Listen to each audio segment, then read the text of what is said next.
చాలా మంది ట్రేడింగ్‌లో పెద్దగా లాస్ చేసే ఛాన్సెస్ ఎక్కువ ఎందుకుంటాయంటే, అసలు స్టాక్‌ని డైలీ బేసిస్ అంటే డైలీ చార్ట్ చూసి ట్రేడ్ చేసేస్తారు. ఇదే పెద్ద మిస్టేక్. అసలెప్పుడైనా చార్ట్‌ని వీక్లీ అండ్ డైలీ బయాస్ అంటే 2 చార్ట్‌ల మీద చూసాకే అప్పుడే ట్రేడ్ చేయాలి. నేనెప్పుడైనా ట్రేడ్‌లోకి ఎంటర్ అయ్యేటప్పుడు 2 చెక్స్ పెట్టుకుంటా. ఫస్ట్‌ది వీక్లీ బయాస్ అంటే సింపుల్‌గా చెప్పాలంటే 1 వీక్ చార్ట్ ఓపెన్ చేసి అందులో హైయర్ హైస్ ఫార్మ్ చేస్తుంటే అది బుల్లిష్ వీక్లీ ట్రెండ్‌లో ఉందని గుర్తుపెట్టుకుంటా. అదే కిందకెళ్తుందనుకోండి అప్పుడు హైయర్ లోస్ ఫార్మ్ చేస్తుంటే సింపుల్‌గా చెప్పాలంటే అప్పుడు బేరిష్ వీక్లీ ట్రెండ్‌లో ఉంది. సో, కాల్స్ తీసుకోకూడదని గుర్తుపెట్టుకుంటా. నెక్స్ట్ సెకండ్ చెక్ ఏం చేస్తానంటే డైలీ బయాస్. అంటే హైయర్ హైస్ ఫార్మ్ చేస్తుందా లేదా డైలీ చార్ట్‌లో చూస్తా. అప్పుడు బుల్లిష్ డైలీ ట్రెండ్‌లో ఉందని చూస్తా. అదే హైయర్ లోస్ ఫార్మ్ చేస్తుందంటే అప్పుడు బేరిష్ డౌన్ ట్రెండ్‌లో ఉంది. సో, కాల్స్ తీసుకోవడం రిస్క్ అని ఆలోచిస్తా. అయితే ఇదంతా ఈ 2 చూసి ఎలా డిసైడ్ చేస్తాను? ఓన్లీ రెండే చూస్తానా?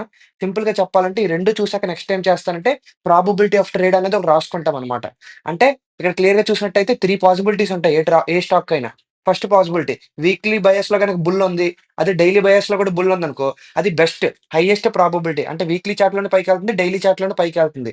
సో, 80-85% ఆఫ్ ద క్యాపిటల్ నేను దీనికి అలోకేట్ చేసుకుంటా. ఇది less risk and high profit అన్నమాట.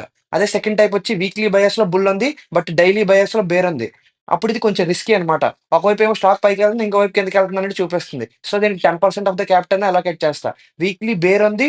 డైలీ బుల్ ఉంది. ఇది లో ప్రాబబిలిటీ. ఏంటి వీక్లీ ట్రెండ్‌లో చూసుకుంటే స్టాక్ ఏమో కిందకుంది. సో, ఈజీగా ట్రాప్ అయిపోయే ఛాన్సెస్ ఎక్కువుంటాయి. అసలు క్యాపిటల్ అలోకేట్ చేసుకోను. కంటెంట్ నచ్చితే like, share and subscribe to my channel.